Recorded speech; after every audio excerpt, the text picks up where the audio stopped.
I got home late after a tough mediation meeting where the two parties were more focused on hurting each other than resolving the issue, making my job nearly impossible. Sometimes involving lawyers is the only solution, but I strive to help people find common ground. I'm Nathan Caldwell, a mediator working for a company hired by legal firms to avoid court.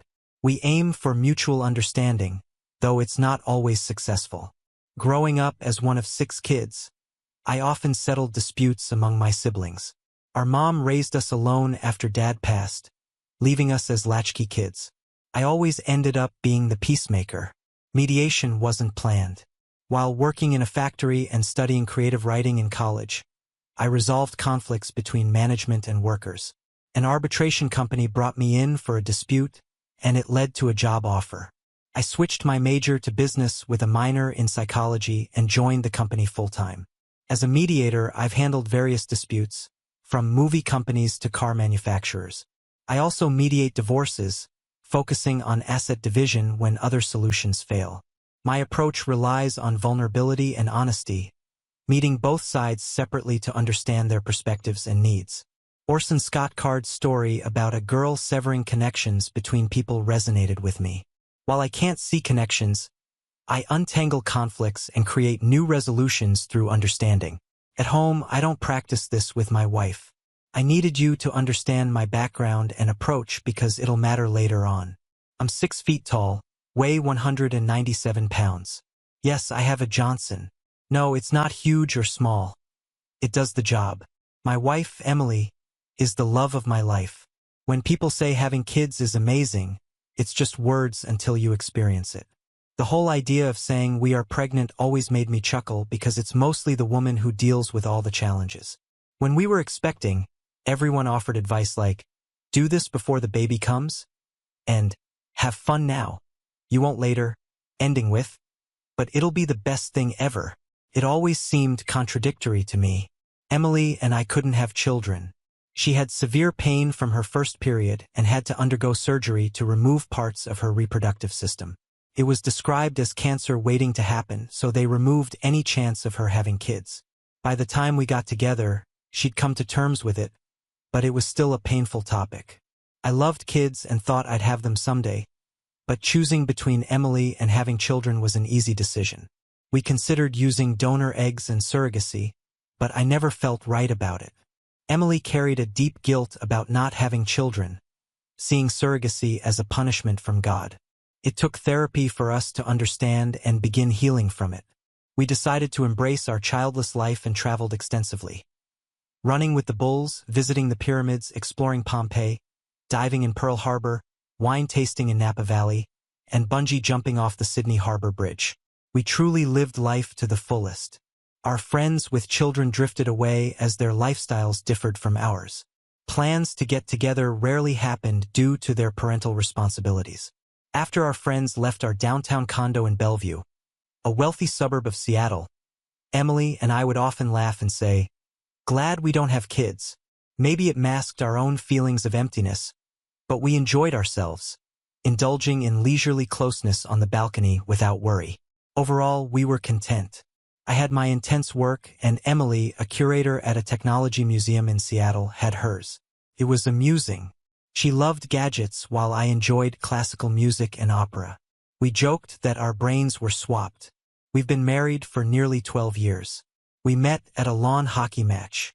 I'd recently moved to Seattle and ended up at the match because a colleague invited me. The co-ed game was intense, with women hitting the men hard. As I watched a man get hit hard in the shins, I noticed someone beside me. Do you think you'll ever want to play on a co-ed team again?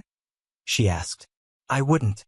Going home limping isn't a great way to end a game, I replied awkwardly. She smiled and remarked, oh, I can think of ways to make that situation fun. Not like that, though. Nice chatting with you then. She wandered off. It was an electrifying encounter. Emily stood about 5 feet 7 inches with brown hair streaked blonde, captivating eyes, and a plump, inviting mouth. Her figure was well proportioned, and she had a shapely rear end. As I watched her walk away, I kicked myself for my lackluster responses. Later, I saw her again at the makeshift bar. They only had cheap drinks, so I chose the least offensive wine. Turning around, I spotted her engrossed in a small black device. She didn't notice me until I cleared my throat. She apologized, showing me the device. "It's a visor, a new PDA," she explained. I looked confused, so she quickly moved aside. She got her drink and smiled, saying, "We keep running into each other." I smiled back. "What's a visor? Let's talk." We talked for an hour. I learned she was a tech enthusiast, librarian, and historian. She was there to support a friend and mentioned wanting to see the latest Harry Potter movie but didn't want to go alone. I took the hint, and that's how it began. We were in a relationship within 4 weeks and married 10 months later. Our chaotic wedding was a mix of my rowdy family and her more reserved, upper-class relatives who eventually joined the fun. Emily had a sister, a brother in the army often deployed, and divorced but amicable parents. I didn't know her brother well due to his deployments, but we shared beers and conversations about her past relationships. Our years together were filled with growth, fun, and exploration. We often behaved like teenagers and were true partners in every sense. We joined groups together, me in poetry, her in painting. She joked about my abstract attempts, saying, "Looks like you're still in your 7-year-old phase," and laughed. We both owned mountain bikes and loved exploring Seattle's trails, often taking biking weekends to Portland and Vancouver. Biking became our main form of exercise. It wasn't always perfect. We argued and disagreed. Emily had a temper and a sharp sarcasm that could cut deep, sometimes leading to public arguments. I tried both retreating and arguing, but neither worked well. Retreating made me look weak. Arguing damaged things around us. Emily knew exactly what she was doing. To others, she was delightful and polite. With me, she freely expressed her displeasure, which felt like trust but also worried me about her mental well-being. What really infuriated her was when I used my mediation skills. Switching into mediator mode escalated our arguments.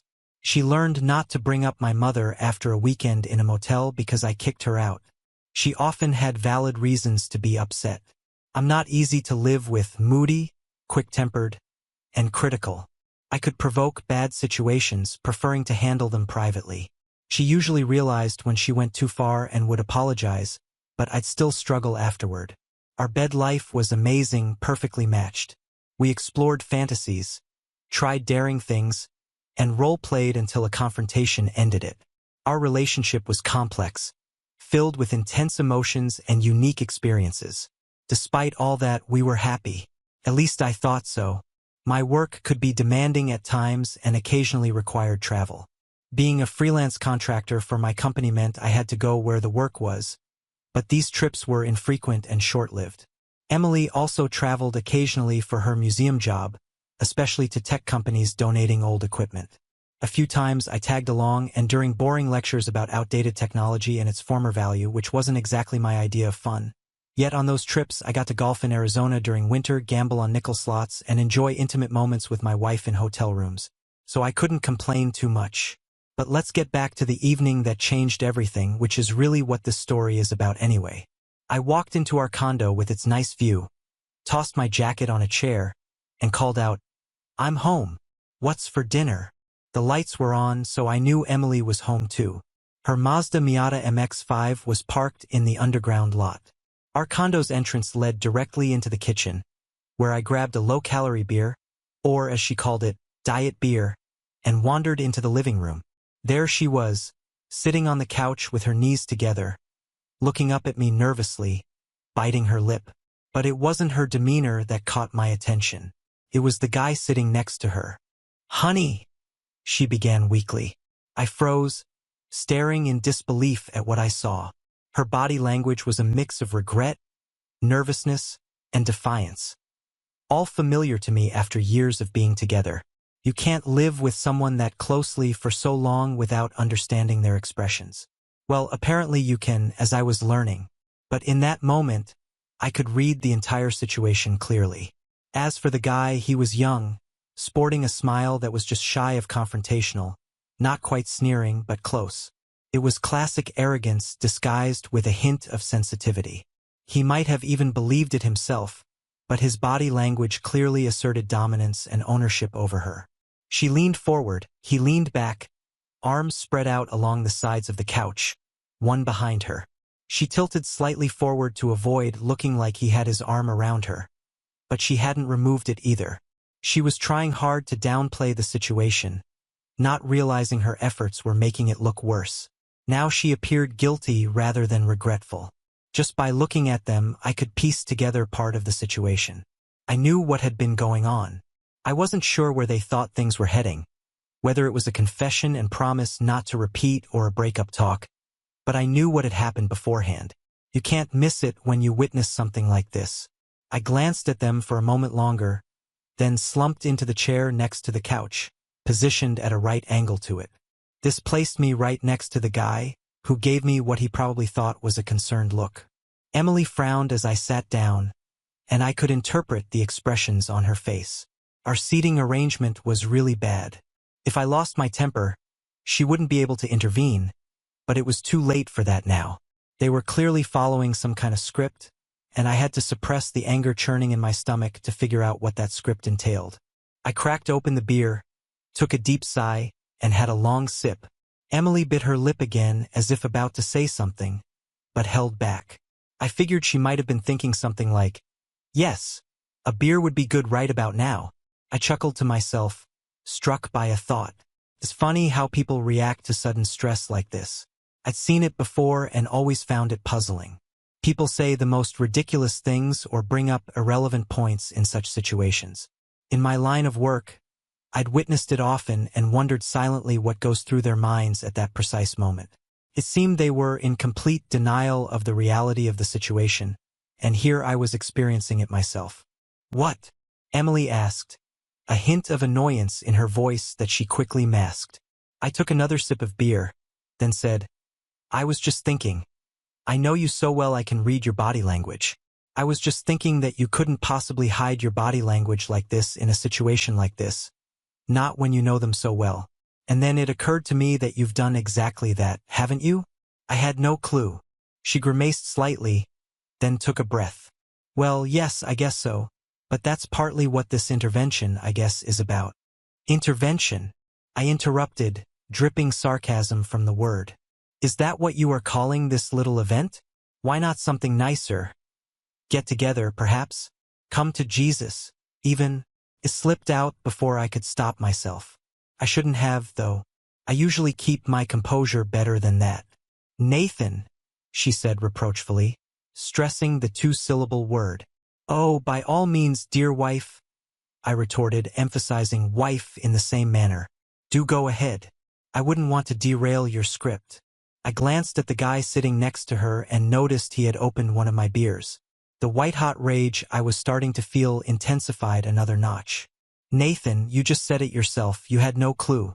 I think it's fair to say then that in reality you not only didn't notice, but there was nothing to notice, right? No telltale signs. No drop in affection or closeness. Right?" She was right. I hadn't noticed.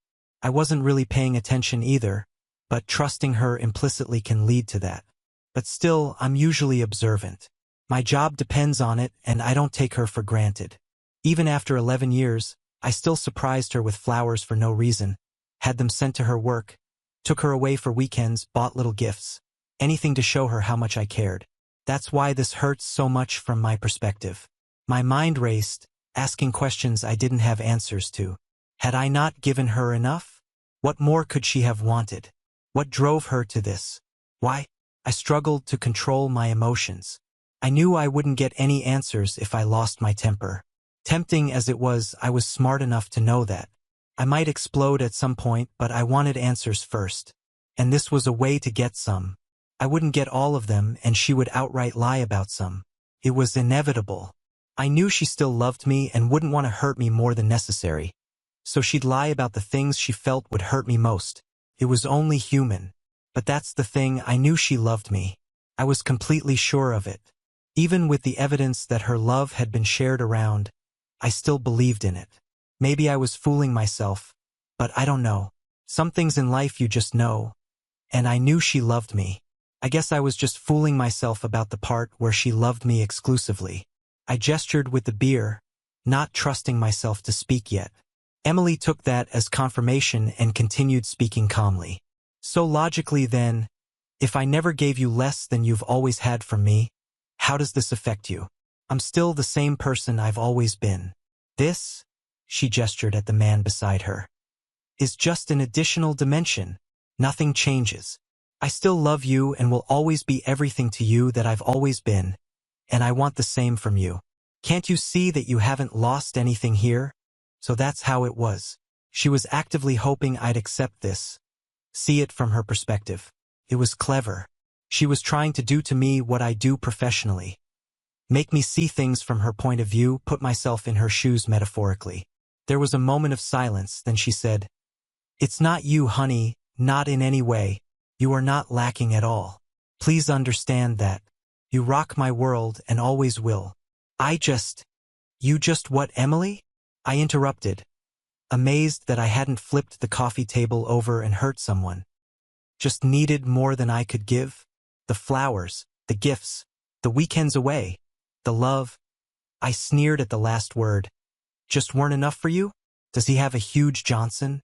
Is that it? Emily's composure began to crack, tears starting to well up. The guy sitting next to her leaned forward with concern, shooting me a hostile look. "Emily," he said, his voice unexpectedly deep. "Babe, it's okay. Hang in there like we agreed." His arm around her shifted, pulling her closer. That pushed me over the edge. Leaning forward, I said, "Hey, asshole, we're practically brothers now." And as I said that, I placed my hand on the back of his hand, still on his lap. In one swift move, I grabbed his index finger and pulled it sharply upwards. He had no choice but to comply, afraid it might break. With his arm around Emily, he was stuck. As I applied more pressure to his finger, bending it awkwardly, he twisted to relieve the pain. Trapped with his arm behind Emily, he couldn't move much. "Nathan, please," Emily pleaded helplessly. I shot her a quick, venomous look, then focused on the guy in front of me. She wisely stayed put, though she looked like she wanted to move. Even she wasn't that foolish. "Listen, asshole, that's my wife you're with. Whatever you think you're doing, she's still my wife." I emphasized the word wife, and bent his finger further. "That's my couch you're sitting on in my apartment, drinking my beer. And frankly, moron, I'm not impressed with your little white knight act. You're only here because the 403, Emily winced at that word, "wants you here, but I don't want you here. So shut the hell up and don't say a word, or things will get worse. I've got your finger now, and I can use 4 more on one hand if I need to. Don't piss me off any more than you already have, or you'll regret it. Got it?" He nodded desperately, and I released his finger. He sat back, withdrawing his arm from Emily, rubbing his sore finger vigorously, and glaring at me. I held his gaze. "Not a word, asshole. Remember that." Then I turned to Emily, who looked even paler but quickly composed herself. "That was unnecessary, Nathan. James wouldn't have hurt you. He's just here for me to support me. He's not a threat, really. How nice for him. But he better keep quiet. I won't hit you, but damn, I feel like hitting someone right now, and he's here. Nathan, please. Please understand this wasn't planned. It just happened." "What happened, Emily? Did you trip and fall onto his Johnson?" It was a line I'd heard before, and it slipped out. She sighed. "No, nothing like that. We just worked together and it happened. I'm sorry. I don't know what else to say. I love 2 men. I love you, always have and always will. But I love James too. I can't explain it. It's not the same. There are similarities, but I love you both in different ways. Please try to understand." I took another sip of beer as I thought about how to respond. Setting the beer down, I simply said, "That's not true." She bristled. "Yes, it is. You know I love you. You can't doubt that.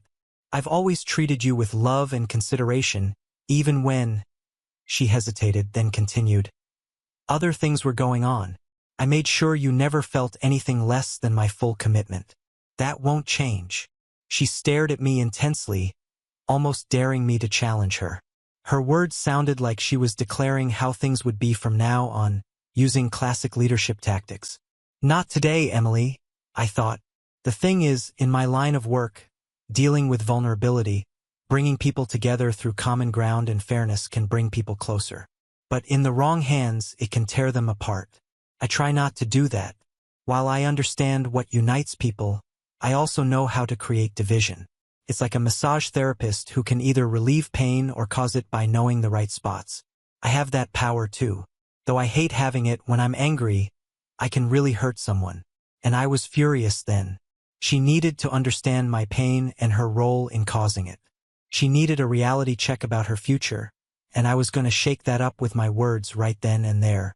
Looking back, I'm partly ashamed of what I did, but also proud that I didn't just give in and let things happen. What I did wasn't great, but what was the alternative? I couldn't give her what she wanted because it wasn't what I wanted. It was the opposite. There was no middle ground here as I saw it. If we had agreed to open our marriage together, that would be one thing, but we hadn't. And I wouldn't have agreed to that anyway. I believed in being faithful. So what she wanted was the exact opposite of what I wanted. Her actions with that guy next to her made it clear that was all she was willing to accept. I wasn't going to give in to her. So as far as my profession's rules go, it was essentially over except for dividing up the CD collection. I cocked my head at her. I knew what mattered to her. I understood how difficult this must have been for her. How she must have struggled with the decision. I imagined she'd find it hard to face herself in the mirror after today. Time to make things even more painful. And what if I refuse? What if I say I won't accept that? Emily? That I don't share and neither should you? What about the promises we made? Don't they mean anything? She had the decency to look away. I get why you're angry, Nathan. I would be too. But I'm here to help you through this. Look, this has been going on for a while. You were unaware until now because I respect you and think you deserve to know. I don't know what will happen next, but I know what I want to happen. I think you can handle this. I think you will. What we have together is too important to let go. You know it. You know we're better together than apart. This, she gestured towards the guy again, doesn't change that. I don't know how to make you see that. It's like a second job or something. She had no clue about the depth of my anger. She exhibited all the typical signs of someone who would dismiss the idea of understanding the negative reaction because there was no acceptable way to deal with it or acknowledge being at fault. Most people did this when they've done something wrong. They tend to minimize the reaction because admitting otherwise would mean acknowledging a serious wrongdoing. No one wants to do that because then they'd have to confront it. I snorted and said, "You really believe that, huh? How did you think this would play out, Emily? How did you expect to soothe my hurt feelings? How did you plan to fix all this?" She blinked at that, but I'll give her credit. She gathered herself. "I don't know. You'd have to tell me whatever you want." "Okay, no problem. Tell this jerk you're done and you want him out of here right now, and he can forget your number." Leaning forward, I locked eyes with her. "That's what I want, Emily. Do that." She looked at me for a moment, then turned away. "So it's not just anything, then?" I asked with an icy tone. There was a brief silence.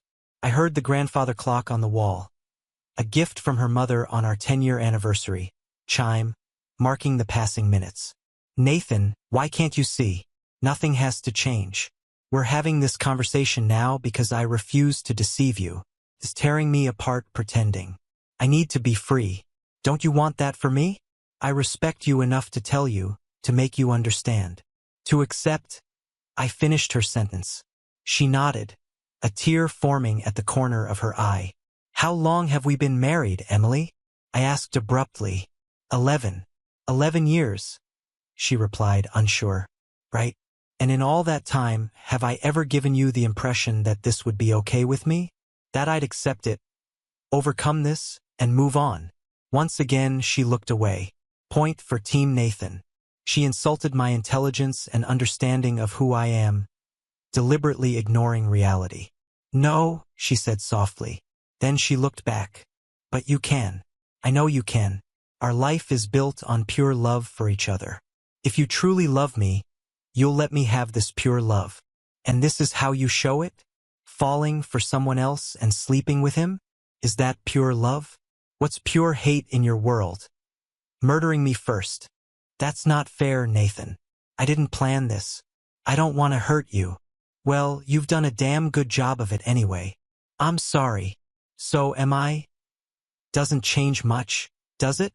I took another sip of beer. I couldn't taste it, just cold and wet. I pondered my next move. I knew how difficult this must have been for her to admit. That's why that jerk was sitting there with her. She couldn't face me alone. But she had no clue about the depth of my pain. Hell, even I didn't fully grasp it at that moment. Emily, how do you think I feel right now? I asked gently. She glanced at the guy next to her, James. He nodded at her encouragingly. I think you must be hurting, angry, upset with me for doing this to us, to you. But you don't understand. It's not what you think. We can work through this. I still love you and always will. I need you to know that's all that matters. I love you. I'll always love you. Always be yours. We just need to get through this, adjust a little. We'll be together forever. Remember, like lobsters. She was talking about an episode of the TV show Friends we had watched. We both loved the idea of the old lobster couple and even dressed up as lobsters for Halloween that year. I don't think you understand at all. You've completely shattered my heart. You know, everything I believed our relationship was built on feels like a lie. The pain surged out of me, raw and intense. No, it's not, Emily cut in. That's the thing. It's not. I'm still me. You're still you. Our marriage is still the same. There's just another aspect to it now, a new dimension. You need to grasp that. Nothing fundamental has changed. You needed to know, that's all. Why, Emily? Why did I need to know? Why couldn't you have just kept sneaking around? I paused, wanting to make a point. She seemed taken aback. You would have preferred me to keep cheating? No, that's not what I meant. Why did I have to know? Because it was tearing me apart? She replied, sounding slightly confused, not seeing my point.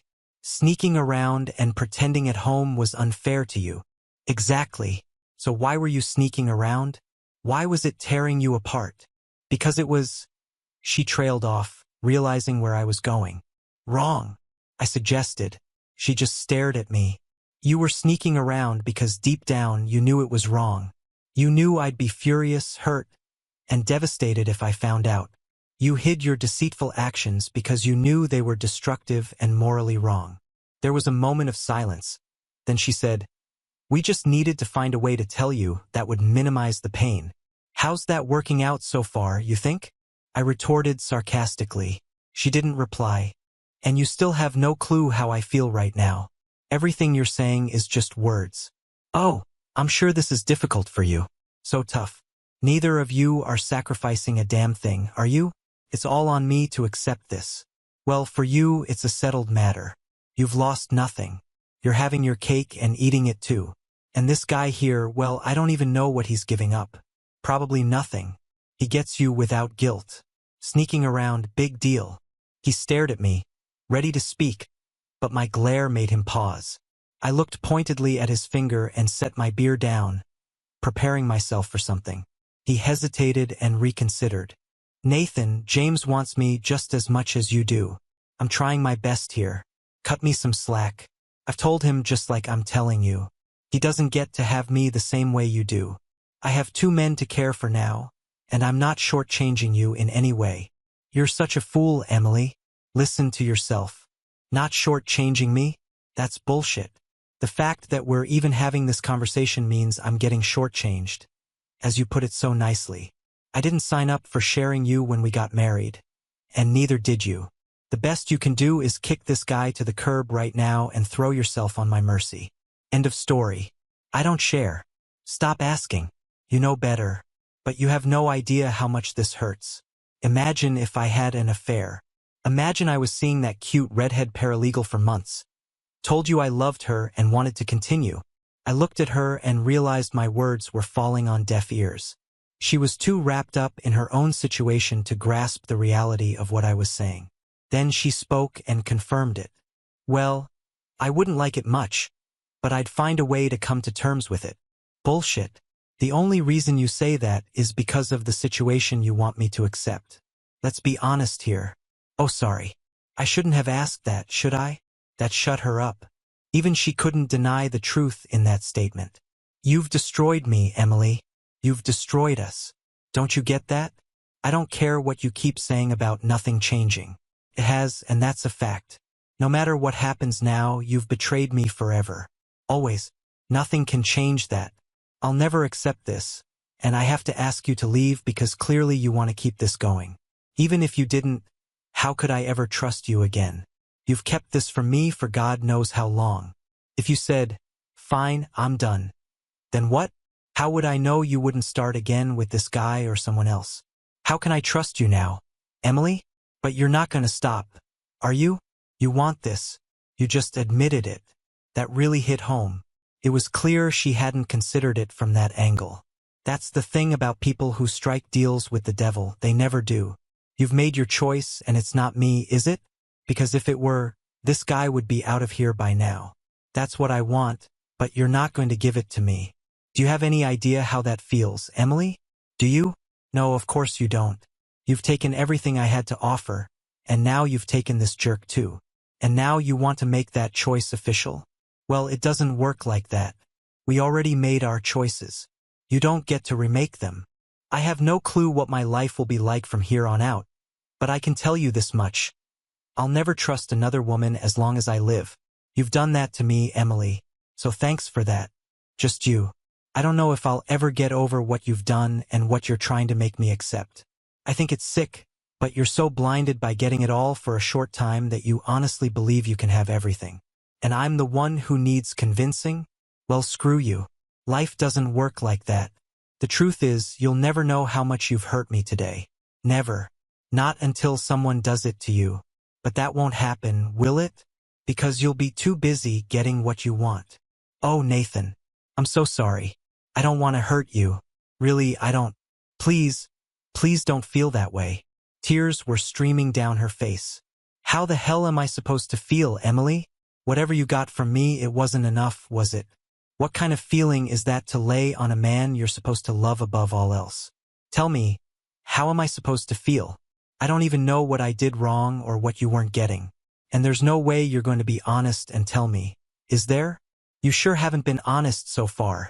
Have you? There was only silence.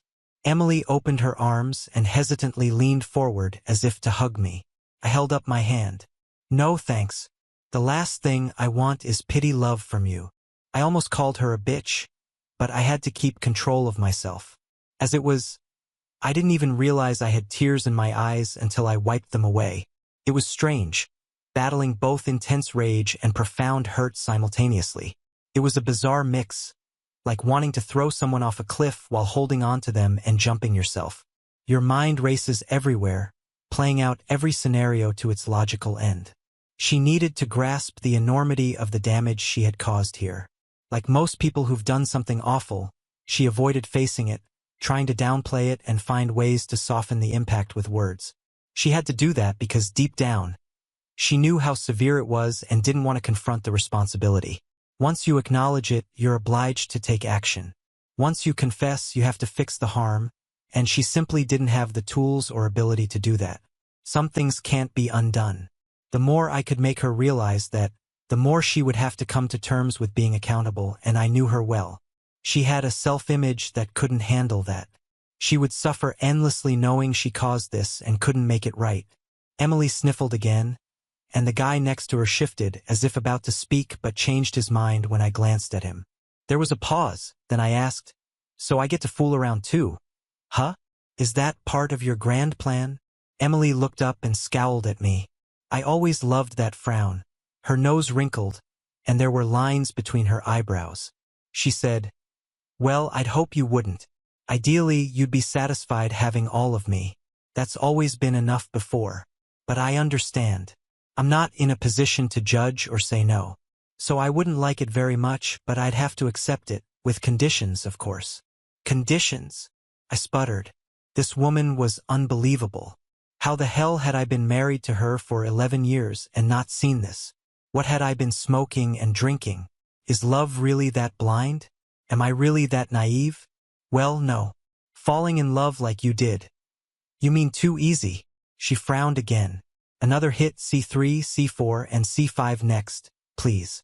Maybe I can sink her battleship this time. No, I mean, that's different. If you want to be with another woman, I wouldn't like it very much, but as I said, I can't really judge. I get that.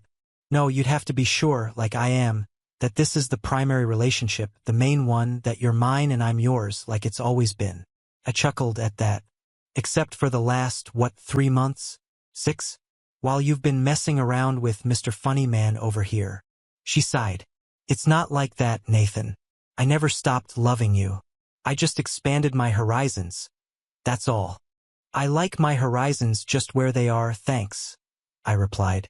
She perked up at that, clearly taking it as me saying I wouldn't seek out another woman. Great. Well, like I said, as far as you and I are concerned, nothing changes. I love you just as much as before. Nothing changes. That single statement really infuriated me, and in that moment, I realized this relationship was finished. Just as much as before. So essentially, the same amount of love that allowed her to jump into another man's bed. And since she had done it once, she would do it again. And what do I get, Emily? Part-time wife? Is that how this would work? Part of the time with me and part of the time with Captain Hook here. I gestured towards the guy, James, who was still nervously rubbing his finger. It wouldn't be like that, she replied, her voice trembling. We thought we could alternate time, 2 weeks with you, a few days with James. You're away some of the time anyway. You wouldn't miss the time. You get the majority of it like you do now. You were here first. I shook my head and chuckled in that way you do when nothing is funny at all. You're a bit crazy, you know that? How did I miss that all these years? She even smiled back at me and said, Love is blind. Really? I said dryly, with a finality in my tone. I reconsidered. It was astonishing that I was even having this conversation. But then again, it was likely one of the last conversations I'd ever have with her. So we needed to cover everything now. I was surprised at myself when I realized that's how I felt, but upon reflection, I was steadfast in that feeling. And Mr. Perfect here, I nodded towards James, was okay with this arrangement? He glanced at her, then at me, and after a brief hesitation and waiting for her affirmation, he nodded. I turned back to Emily. So it just happened, did it? There was no planning, you just fell in love? No forethought or intention. I wanted to give her enough rope at this point, and I wasn't disappointed. Yes, you have to believe me. I didn't seek this out. I was happy. I am happy, even more so now. Except for this moment. Hurting you hurts me too. When the consequences catch up, huh? Too bad I'm the one paying the price. Not you, Emily. This isn't easy for me either, Nathan. I know how upset and angry you must be. I know you're a better man than that, though. I know you can handle it. Oh, so you think you know, huh? You think I can just get past this? I said sharply. She looked away, avoiding my gaze this time. Would you like to hear what I think, Emily? I asked in a softer tone. She glanced back at me, worry evident in her eyes.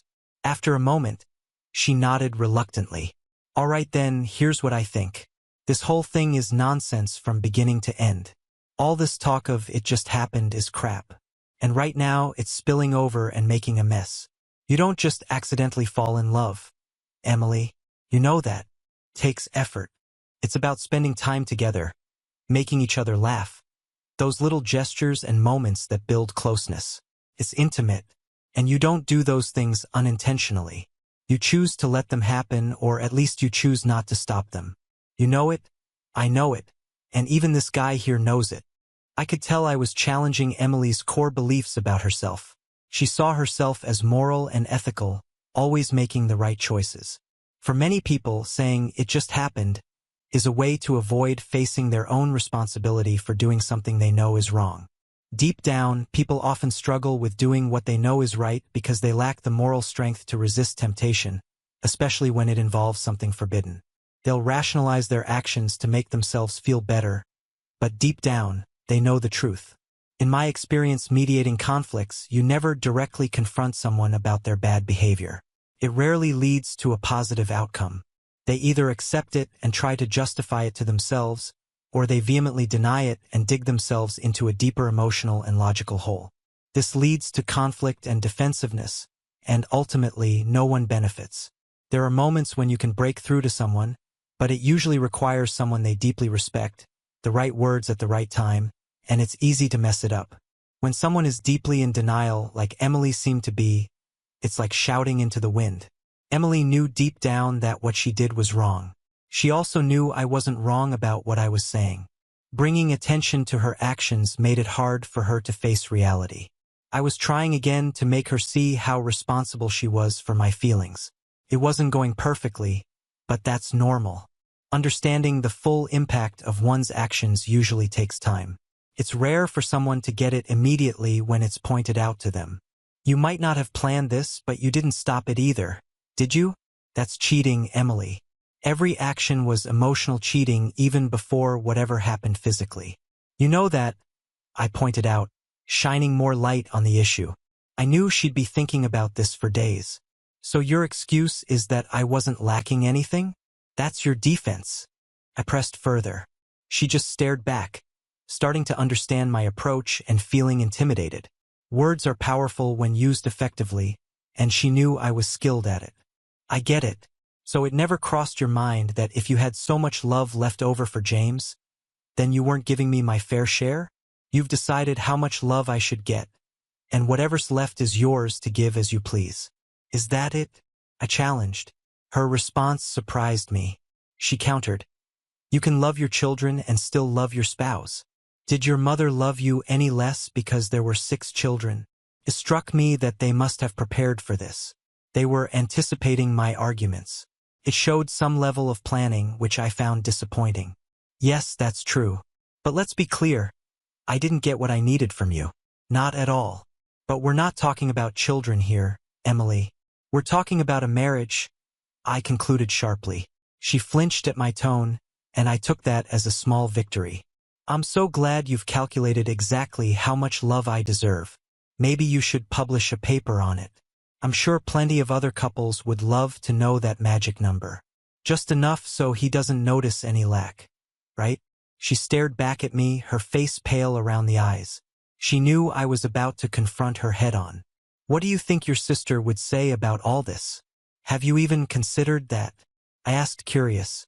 Emily lifted her head defiantly, jutting out her jaw. It was clear she was digging in her heels. I think they wouldn't approve, but if I could explain to them that I never intended for this to happen, that it just did, that I'm seeking happiness and this is my way to find it, they'd understand. They want what's best for me, she defended. That was true. Her sisters did want the best for her. Yet, I knew they weren't blind to her flaws or her choices. Her brother had given me a stern talk on our wedding day. He warned me not to tolerate her nonsense. She burns bright but fast. Stand firm and she'll come around, he had advised.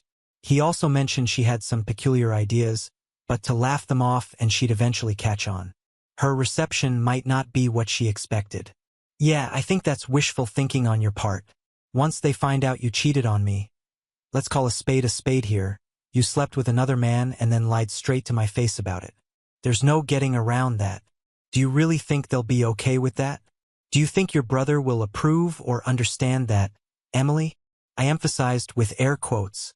She lowered her eyes briefly, then met mine again, speaking softly. They'll understand. I know they will.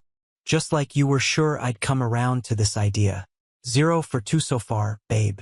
Not a great track record, I retorted. She sobbed once and wiped her eyes, clearly upset I wasn't going to back down. You know, even after I tell you to leave, you'll just go running to this guy. I glanced at James, who now looked at me with hatred. He caught on to what I was implying. Leave, she interrupted weakly. After all, you love him, right? You said so yourself. So when I say go, where will you go? Don't act like you haven't thought about this. I know you have. You knew there was a chance I wouldn't accept the situation in the way it's been set up. Giving it up wasn't an option, so out you'd go. Have you already moved some of your stuff to his place? I check, but I don't want to get up. Her voice sounded distant. I thought maybe you'd need time to adjust to the new. She faltered, then changed tack, avoiding what she didn't want to answer. I'm not giving up. Even if you make me leave, you are mine and I am yours. I'll always be here. You know it. Interesting. She was fighting me on my own turf, trying to manipulate my emotions. She knew I always found the best solutions in my professional life, and she believed she was offering the best one here. So your plan was to live with a man who knowingly pursues another man's wife? A man who shows no respect for someone else's relationship? You're now tying your emotional life to a guy who sits on my couch, drinks my beer, and claims another man's wife? Is that the standard you're settling for these days? Wow, that struck a nerve. I saw her glance at James, who looked back at her, shaking his head and smiling dismissively. Babe, He began before I leaned forward in a low, menacing voice. I said last warning, James, or they'll be calling you Jimmy One Ball. Got it. And he's tying himself to you? I continued. An established cheater. Once a cheater, always a cheater, right? Well, you two deserve each other, that's for sure. It might be fun at first. Lots of guilt-free closeness, at least on your part. I doubt there ever was any on his. But when it gets old, and it always does, what happens when he's late from work or you are? How will that work out? Now that you both know what the other is capable of, who will start doubting whom, I wonder? She glanced at James again, who shook his head, gave a weak smile, and made a face that said, "This is nonsense." But the damage was done. Emily prided herself on her ability to judge people accurately. She valued her own ethics highly. Tonight, those values had taken a beating, and she was smart enough to recognize the truth in what I'd said. Even worse, now that those words were out there, they couldn't just be brushed aside. The inevitable confrontation about this, everyone knew it would happen, would now revolve around these accusations. In a tense situation like this, how could it not be the first thing on her mind? With this revelation, their relationship was doomed from the start. That seed of suspicion had been planted, and it wasn't going away. In a sense, their entire relationship was based on a lie, something that was slowly dawning on her now that I was pointing it out. Emily turned to look at me, her eyes wide. She understood the gravity of my words, and I knew it had unsettled her. It was only surface level for now, but it would dig deeper over time. She had gotten away with deceiving me because I trusted her. She knew he would never trust her the same way, and I had just made that painfully clear. Good, another hit. I still wanted to make my point. Time to deliver the final blow. I took another sip of beer, finishing the can this time. I even burped, casually timed. But you know what really hit home? I said. More tears welled in her eyes. For a situation where they were supposed to be explaining their new reality to me, she wasn't saying much. Deep down, you're actually a pretty awful person. That cut deep. Whatever else Emily believed about herself, she truly thought she was a good person. She had sayings about it, how good people sometimes make mistakes, how almost no one is inherently evil. Most people faced tough situations and felt they had no choice or were pressured into them. I hadn't thought much about it before, but recently, I'd come to realize Emily was an idealistic person. She was one of those who always emphasized personal responsibility. Now, I'm also a liberal. I support socialized medicine and caring for everyone across the social spectrum, among other things. But I firmly believe in personal responsibility. You might have reasons for your actions, and I might empathize with those reasons, but that doesn't absolve you of the responsibility for what you did. Maybe you didn't have a girlfriend and faced teasing from women, but that doesn't justify taking a Magnum into a bar and doing it to cheerleaders. There's no excuse for that. You did it for whatever reasons, and those people are just as dead now as they were moments ago. Understanding your reasons doesn't magically bring those people back to life.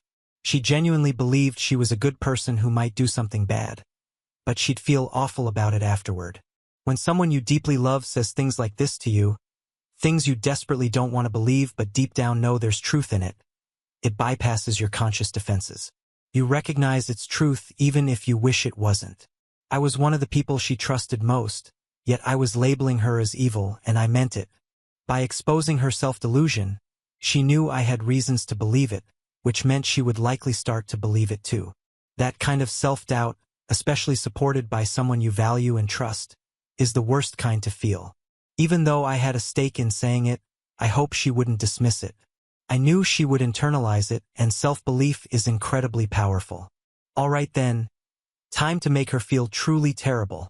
The truth is, Emily, every time you look in the mirror, you'll remember this day. You'll remember what you said, what you did, the pain and damage you caused.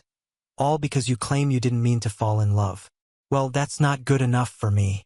It was a choice you made. Why? I can't even begin to guess, and I don't think you know either. But that doesn't change the fact that you did it, and this is the outcome. I'm gonna ask you to leave soon, and if you're smart, you'll go. I've never hit a woman before, and I love you deeply, but if you stay here, I might not be able to control myself, especially not with this guy around. Know this, you're an evil person. Everything you've done here is pure evil, and everyone we know, your family included, will see it that way. I can explain it to them just like I did to you. Think about the consequences of your sordid affair. You've destroyed the one thing in your life that was reliable, and there's no one else to blame but yourself. You're undeniably a truly evil human being, the kind who harms others and then tries to avoid responsibility by downplaying the damage. I hope you end up alone and in pain. If I were you, I'd seek professional help. It's too late now, but I'd want to understand why so I wouldn't repeat it. So go ahead. Leave with your serial cheater, and enjoy wondering where each other are all the time. Meanwhile, I'll sit here drinking myself to death, wondering what I could have done differently. I hope the closeness is worth everything you've lost. Now go. I sat there staring at her, and she stared back. She was about to speak, hesitated, and then began, "This is my house too." That's when I lost control. I stood up, shouted as threateningly as I could, "Get out! You damn 403. I threw the empty beer can at the wall, but it didn't have the impact I'd hoped for. I was too furious to care. She wilted, and James stood up, glancing at me with concern. He looked away and quickly escorted a visibly frightened Emily to the door. "Wait," I said, realizing I had one last thing to do. It dawned on me in that moment. A fitting end to the night. I approached her. She recoiled from me. I grabbed her left hand, forced her clenched fist open, and removed both her engagement and wedding rings before she could resist. Then I took off my own ring, held all three in my fist, and said, "Wait right here." I walked to the bathroom next to the kitchen, opened the door, and left it ajar. Looking back at her pale face, I dropped all the rings into the toilet and flushed it without watching. Seems fitting. You flushed our marriage down the drain, so down go the rings too.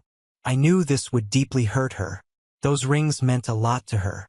She had spent 3 months finding the perfect ones, made from metal reclaimed from her father's ring. I didn't take pleasure in doing it, but it felt symbolic at that moment.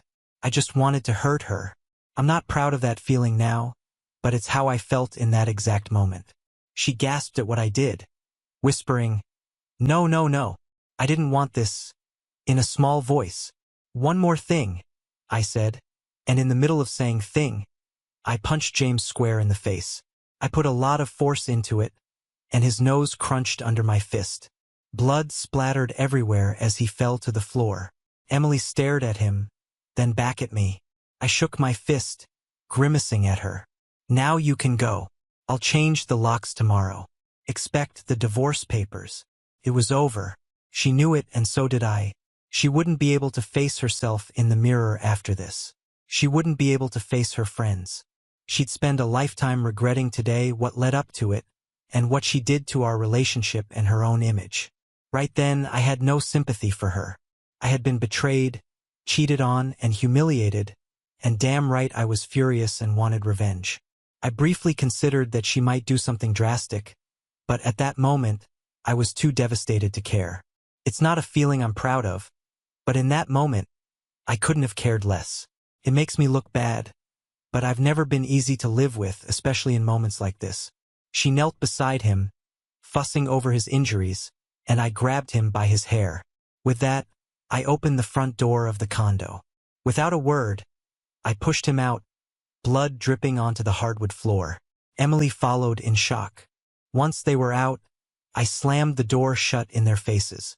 I stood there trembling for a moment, then turned and went back into the living room, grabbing the bottle of peach-flavored vodka from the counter. I knew what I had said earlier, but I had no intention of drinking myself to death, though I definitely needed a good drink now to calm down. Life was for the strong, and I refused to be a victim, even though that's exactly what I felt like. I'd have to find a way to move forward. Tomorrow is another day.